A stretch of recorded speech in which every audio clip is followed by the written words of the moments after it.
ஹாய்ங்க, welcome to mini vlog 31. Thursday மார்க்கெட்டுங்க. ஈவினிங்காக நானும் என் பையனும் வீக்குக்கு தேவையான வெஜிடபிள்ஸ் ஃப்ரூட்ஸ்லாம் வாங்குறதுக்காக கிளம்பிட்டோங்க. இந்த ஃப்ரூட் புதுசாக இருந்துச்சுங்க. உங்களுக்கு பேர் தெரிஞ்சால் கமெண்ட்டில் சொல்லுங்கள். இது தாங்க இந்த ஊரோட நேஷ்னல் ஃப்ரூட் டுரியன் ஃப்ரூட். இந்த ஃப்ரூட் சாப்பிட எப்படி இருக்குன்னு எனக்கு தெரியாதுங்க. நான் இது வரைக்கும் டேஸ்ட் பண்ணதில்லை. ஆனால் இதில் நிறைய ஹெல்த் பெனிஃபிட்ஸ் இருக்குன்னு சொல்கிறாங்க. இது பார்க்குறதுக்கு நம்ம ஊர் பலாப்பழம் மாதிரி தாங்க இருக்கும். ஒரு மாதிரியான பேட் ஸ்மெல் அடிக்குங்க. க்ளவுஸ் போட்டுட்டு தான் இந்த ஃப்ரூட்டையே சாப்பிடுவாங்கங்க. அவ்வளோ பேட் ஸ்மெல் அடிக்கும் இந்த ஃப்ரூட்டு. அங்கேருந்து கிளம்பி பேஸ்ட்ரி கடைக்கு வந்தாச்சுங்க.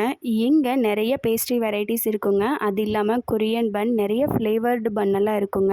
பசங்களுக்கு தேவையான ஸ்நாக்ஸ் கொஞ்சம் வாங்கிட்டு அங்கேருந்து கிளம்பியாச்சுங்க. எங்கள் காண்டோக்கு பக்கத்துலேயே வாக்கபிள் டிஸ்டன்ஸில் சாய்பாபா கோயில் இருக்குங்க.